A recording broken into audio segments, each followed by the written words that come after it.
A paz do Senhor, muito bom dia! Sejam bem-vindos, bem-vindas à leitura daquela que não muda, que é eterna, que tem o poder de impactar a nossa vida, de nos levar para mais próximo do Pai, do nosso Deus poderoso. Nós vamos ler a Bíblia, a palavra de Deus. Mateus capítulo 16, vamos ler até o 18, diz assim a palavra do Senhor, Mateus 16. Os fariseus e saduceus vieram por Jesus à prova, exigindo que lhes mostrasse um sinal do céu. Ele respondeu: vocês conhecem o ditado, céu vermelho ao entardecer, bom tempo amanhã? Céu vermelho e sombrio logo cedo, mau tempo o dia todo? Vocês sabem identificar as condições do tempo no céu, mas não sabem interpretar os sinais dos tempos? Pedem um sinal porque são uma geração perversa e adúltera, mas o único sinal que lhes darei será o sinal do profeta Jonas. Então Jesus os deixou e se retirou. Mais tarde, depois de atravessar o mar, os discípulos descobriram que tinham se esquecido de levar pães. Jesus os advertiu: fiquem atentos, tenham cuidado com o fermento dos fariseus e saduceus. Os discípulos começaram a discutir entre si porque não tinham trazido pão. Ao tomar conhecimento do que falavam, Jesus disse: como é pequena a sua fé? Por que vocês discutem entre si sobre a falta de pão? Ainda não entenderam? Não se lembram dos 5 pães para os 5.000 e dos cestos de sobras que recolheram? Nem dos 7 pães para os 4.000 e dos cestos grandes de sobra que recolheram? Como não conseguem entender que não estou falando de pão? Repito, tenham cuidado com o fermento dos fariseus e saduceus. Finalmente, entenderam que ele não se referia ao fermento do pão, mas ao ensino dos fariseus e saduceus. Quando Jesus chegou à região de Cesareia de Filipe, perguntou a seus discípulos: quem as pessoas dizem que o Filho do Homem é? Eles responderam: alguns dizem que o Senhor é João Batista, outros que é Elias, e outros ainda que é Jesus, ou melhor, que é Jeremias, ou um dos profetas. E vocês? Perguntou ele. Quem vocês dizem que eu sou? Simão Pedro respondeu: o Senhor é o Cristo, o Filho do Deus vivo. Jesus disse: que grande privilégio você teve, Simão, filho de João. Foi meu Pai no céu quem lhe revelou isso. Nenhum ser humano saberia por si só. Agora eu lhe digo que você é Pedro, e sobre esta pedra edificarei minha igreja, e as portas da morte não a conquistarão. Eu lhe darei as chaves do reino dos céus.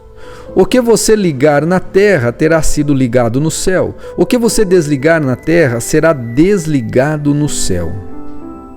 Então ele advertiu a seus discípulos que não dissessem a ninguém que ele era o Cristo. Daquele momento em diante, Jesus começou a falar claramente a seus discípulos que era necessário que fossem a Jerusalém e sofressem muitas coisas terríveis nas mãos dos líderes do povo, dos principais sacerdotes, dos mestres da lei. Seria morto, mas no terceiro dia ressuscitaria. Pedro o chamou de lado e começou a repreendê-lo por dizer tais coisas.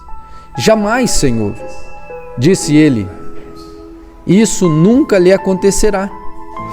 Jesus se voltou para Pedro e disse: afaste-se de mim, Satanás, você é uma pedra de tropeço para mim, Considera as coisas apenas do ponto de vista humano e não da perspectiva de Deus. Então Jesus disse a seus discípulos: se alguém quer ser meu seguidor, negue a si mesmo, tome sua cruz e siga-me. Se tentar se apegar à sua vida, a perderá, mas se abrir mão de sua vida por minha causa, a encontrará. Que vantagem há em ganhar o mundo inteiro e perder a vida? O que daria o homem em troca de sua vida? Pois o Filho do Homem virá com seus anjos na glória de seu Pai e julgará cada pessoa de acordo com suas ações. Eu lhes digo a verdade. Alguns que estão aqui neste momento não morrerão antes de ver o Filho do Homem vindo no seu reino. 6 dias depois, capítulo 17, esse capítulo é interessante, preste atenção, vai falar da transfiguração. 6 dias depois, Jesus levou consigo Pedro e os 2 irmãos, Tiago e João, até um monte alto. Enquanto os 3 observavam, a aparência de Jesus foi transformada de tal modo que seu rosto brilhava como o céu e suas roupas se tornaram brancas como a luz. De repente, Moisés e Elias apareceram e começaram a falar com Jesus. Pedro exclamou: Senhor, é maravilhoso estarmos aqui. Se quiser, farei 3 tendas. Uma será sua, uma será de Moisés e outra de Elias. Enquanto ele ainda falava, uma nuvem brilhante os cobriu, e uma voz que vinha da nuvem disse: Este é meu filho amado, que me dá grande alegria. Ouçam-no. Os discípulos ficaram aterrorizados e caíram com o rosto em terra. Então Jesus veio e os tocou. Levantem-se, disse ele, não tenham medo. E, quando levantaram o rosto, viram apenas Jesus. Enquanto desciam do monte, Jesus lhes ordenou: não contem a ninguém o que viram, até que o Filho do Homem ressuscite dos mortos. Os discípulos lhe perguntaram: por que os mestres da lei afirmam que é necessário que Elias volte antes que o Cristo venha? Jesus respondeu: de fato, Elias vem e restaurará tudo. Eu, porém, vos digo, Elias já veio, mas não o reconheceram e preferiram maltratá-lo.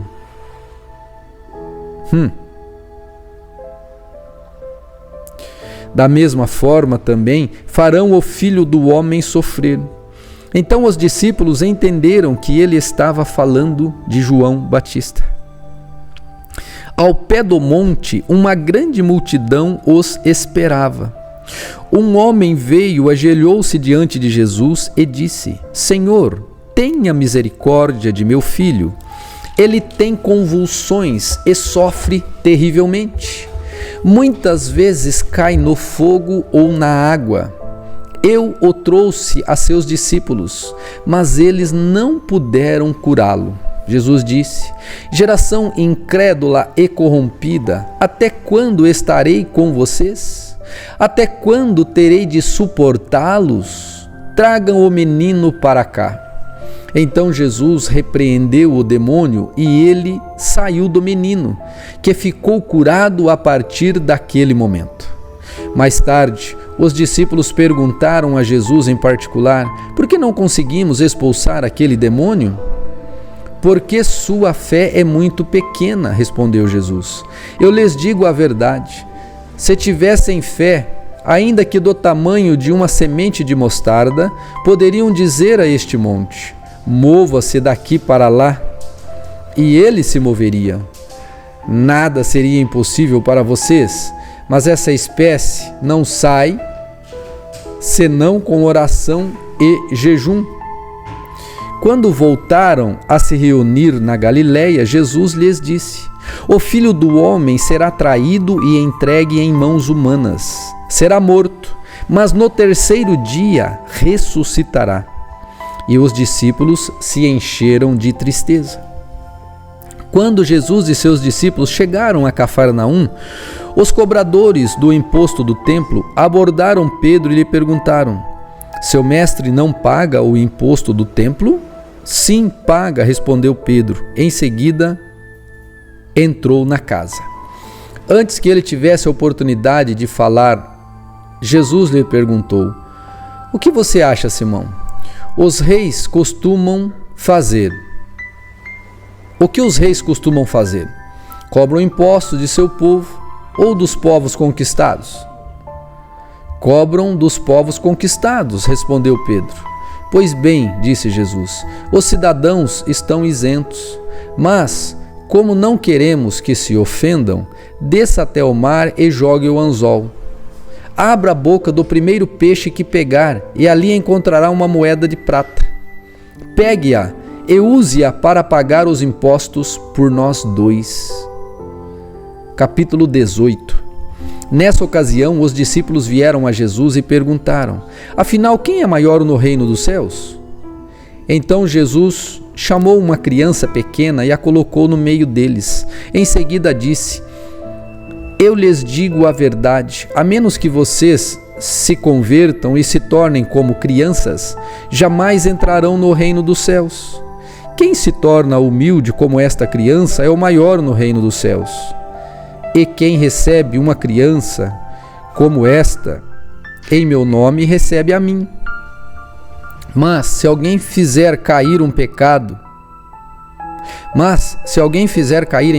um desses pequeninos que em mim confiam, teria sido melhor ter amarrado uma grande pedra de moinho ao pescoço e se afogado nas profundezas do mar. Quanto sofrimento haverá no mundo por causa das tentações para o pecado. Ainda que elas sejam inevitáveis, aquele que as provoca terá sofrimento ainda maior. Portanto, se a sua mão ou seu pé o faz pecar, corte-o e jogue-o fora. É melhor entrar na vida eterna com apenas uma das mãos ou um dos pés, que ser lançado no lago de fogo eterno com as duas mãos e os dois pés. E, se seu olho o faz pecar, arranque-o e jogue-o fora.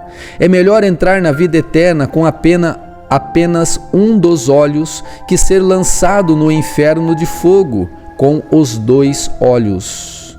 Tomem cuidado para não desprezar nenhum desses pequeninos, pois eu lhes digo que, no céu, os anjos deles estão sempre na presença de meu Pai Celestial.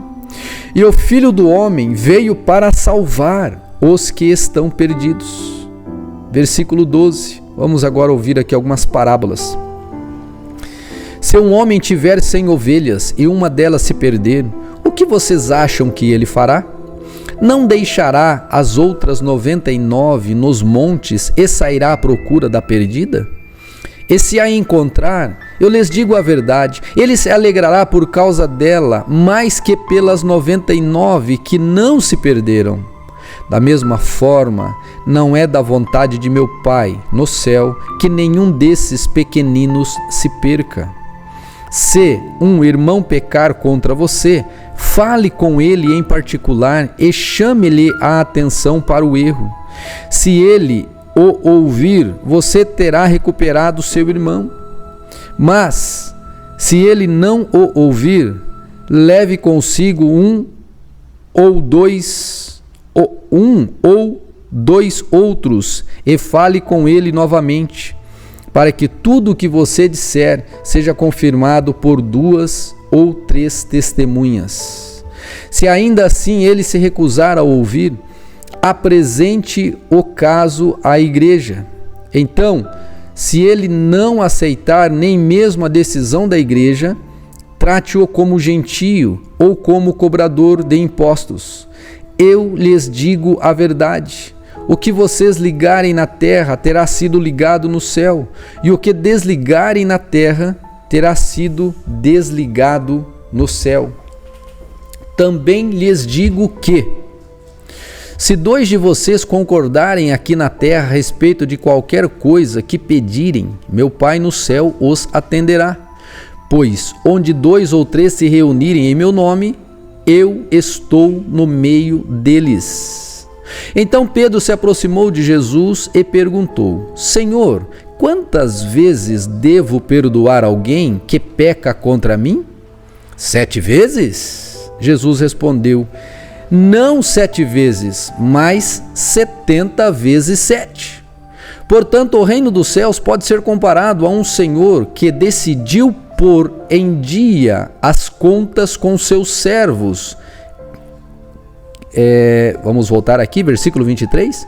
Portanto, o reino dos céus pode ser comparado a um senhor que decidiu pôr em dia as contas com os seus servos que lhe deviam. No decorrer do processo, trouxeram diante dele um servo que lhe devia 60 milhões de moedas. Uma vez que o homem não tinha como pagar, o Senhor ordenou que ele, sua esposa e seus filhos e seus bens fossem vendidos para quitar a vida. O homem se curvou diante do Senhor e suplicou: por favor, tenha paciência comigo e eu pagarei tudo. O Senhor teve compaixão dele, soltou-o e perdoou-lhe a dívida. No entanto, quando o servo saiu da presença do Senhor, foi procurar outro servo que trabalhava com ele e que lhe devia 100 moedas de prata. Agarrou-o pelo pescoço e exigiu que ele pagasse de imediato. O servo se curvou diante dele e suplicou: tenha paciência comigo e eu lhe pagarei tudo. O credor, porém, não estava disposto a esperar. Mandou que o homem fosse lançado na prisão até que tivesse pago toda a dívida. Quando outros servos, companheiros dele, viram isso, ficaram muito tristes, foram ao Senhor e lhe contaram tudo o que havia acontecido. Então o Senhor chamou o homem cuja dívida ele havia perdoado e disse: servo mau, eu perdoei sua imensa dívida, porque você me implorou. Acaso não deveria ter misericórdia de seu companheiro que teve misericórdia de você, como eu tive misericórdia de você? Acaso não deveria ter misericórdia de seu companheiro, como tive misericórdia de você? E, irado, o Senhor mandou o homem à prisão para ser torturado até que lhe pagasse toda a dívida. Assim também meu Pai Celestial fará com vocês, que se recusarem a perdoar de coração a seus irmãos. Gente, eis aí a palavra do Senhor, que ela possa ter falado ao seu coração e que você possa se espelhar nela e deixar ela tocar a sua vida. E assim você vai se ajustando. Não é o evangelho que entra em você num sentido assim de mudar, de você se encaixar no evangelho, mas é o evangelho que pede que você entre com os 2 pés nele e molde a sua vida de acordo com o evangelho e não o evangelho de acordo com a sua vida, entendeu? É diferente, é você que muda mediante o evangelho. E isso é poderoso. As boas novas do Senhor estão percorrendo a face da terra. Deus te abençoe, um excelente dia e até a leitura de amanhã. Até mais.